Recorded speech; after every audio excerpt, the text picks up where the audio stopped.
we have a very, very tense situation happening over here in the AFCON qualifiers.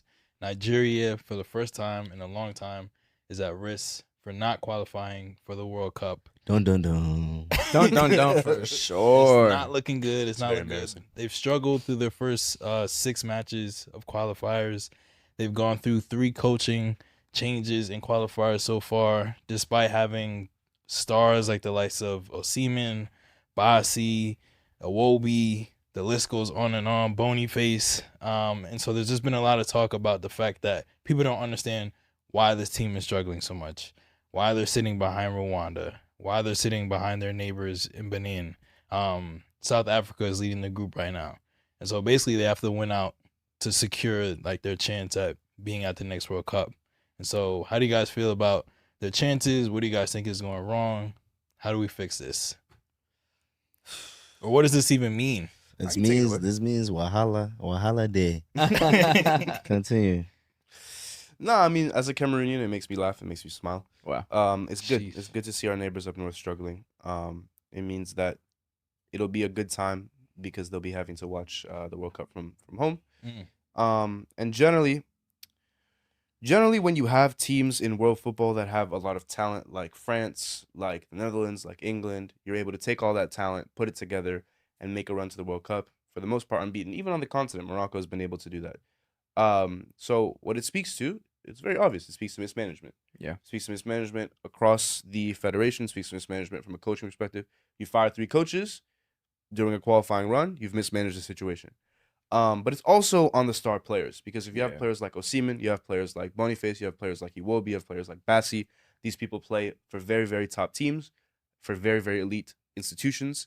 So you guys need to be able to take things together. And maybe the federation, maybe there's issues behind the scenes that we don't know about.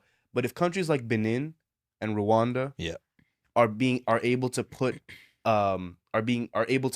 a body of work together, a qualification process together that is better than Nigeria's, and Nigeria has a certain level of quality in their players that Rwanda and South Africa and Benin don't, then there's an issue with the players. So the first issue is the players. I think we've said it on this podcast before too. We've kind of raised an eyebrow at the way that the Nigerian team appears on social media, where they go to camp, how The Snapchat, the how vibes, Snapchat dancing can around, kind of get like, involved, the dancing, the jokes, the offering money to people on the bus, this, that, and the third. Yeah.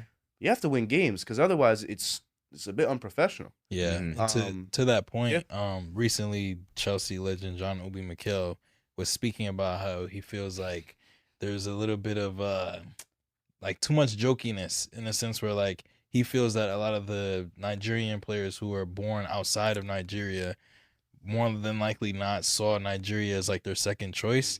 And so when they go to play for Nigeria, they're not necessarily taking it at the level of seriousness as you might if you were playing for England or you're playing for France. And he thinks that that's contributing to the amount that they've struggled. Whereas on the converse, South Africa is made of mostly homegrown players who play in the domestic league. They're sitting on top of the group. And so it's raising all this discussion about, like, do you focus on, like raising up the players who play in your domestic league, or do you continue to go out and grab players who play in other countries throughout the diaspora? However, if you are a Nigerian fan, there is a tournament coming up that you can watch, and that is AFCON this December on beIN Sports. Stay tuned.